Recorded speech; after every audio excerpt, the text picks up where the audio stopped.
Chapter 6. Green Shoots. By the time the second rain came, it was no longer a surprise. It was a promise fulfilled. Heavy clouds rolled in from the east, gray and generous. Thunder cracked over the hills like the voice of forgotten gods. This time, the rain did not hold back. It poured for hours, soaking the earth until it steamed with gratitude. In Kenise's field, the miracle plants stood firm, drinking in the downpour. But this time, they were not alone. Around them, dozens of tiny green shoots were breaking the surface in neighboring plots. Ordinary seeds, yes, but now thriving where death once lived. The village, long broken by drought and despair, began to breathe again. Kenise stood at the edge of the field, the mud clinging to his ankles. Kiran skipped beside him, her arms outstretched, soaking wet, her laughter carried on the wind. "Baba, look at their fields, everyone's fields!" And it was true. Across Srejatpur, farmers were tending to newborn plants with trembling hands and joyful tears. Women carried baskets of fresh herbs from small garden plots. Even the old bullock carts, long idle, groaned back to life, wheels creaking through wet paths. The village was no longer dying. It was growing. Among those whose fields had turned green were 1. Hariya the potter, a quiet man who had stopped making pots months ago. His fingers, once caked with clay, now tilled the soil with care. He had planted some of Kenise's golden seeds alongside his bitter gourds. For the first time in years, he was smiling again. 2. Sunita the widow.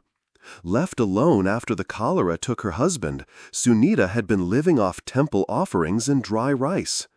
Kenise had given her just one seed. She planted it in a cracked clay pot behind her hut. It bloomed into a flower no one could name, red and gold, vibrant, alive. People came from other villages just to see it. 3. Little Karan, a boy with a twisted foot who had never left his home. He now spent hours each day watering a tiny plot with the help of his sister.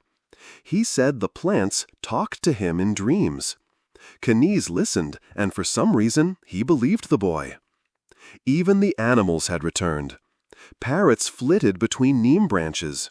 A pair of deer were spotted at the river's edge. The village pond, once a cracked bowl of dust, now rippled with rainwater and frog songs. Goats gave milk again. Chickens laid eggs. Kenise's hut, once lonely and silent, became a place of gathering. Farmers came to ask questions.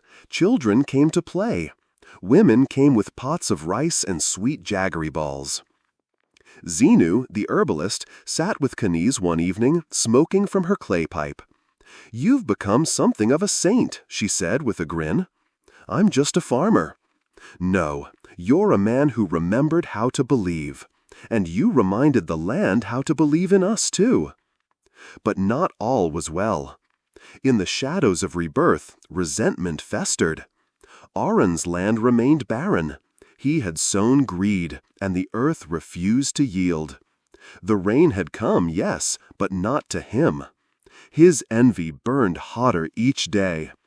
He watched from his balcony as Kenise's field shimmered with life, teeth clenched and fingers drumming.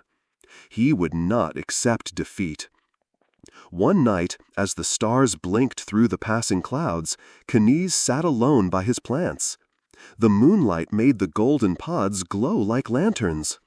He reached out, touched one gently, and felt a warmth, not from the seed, but from the soil beneath. A memory returned. He was a boy again, walking beside his father, who once told him, "Son, the land listens. You just have to speak to it with your hands." Now he understood. This was not just farming. This was a conversation between a man and the earth, a trust, and the earth had finally spoken back. Looking for a fun and simple way to improve your English? In this video, we'll show you how English short stories can help you learn faster and more naturally. Short stories are perfect for beginners and intermediate learners. They're easy to follow, full of useful vocabulary, and great for practicing reading and listening skills. By reading and listening to stories, you'll learn new words in context, understand English grammar naturally, improve your pronunciation and comprehension, enjoy the learning process without feeling bored. Whether you want to speak English more fluently or just enjoy a good story while learning, this is the perfect place to start. Hit that like button, thumbs up, subscribe for more, and let's learn English together.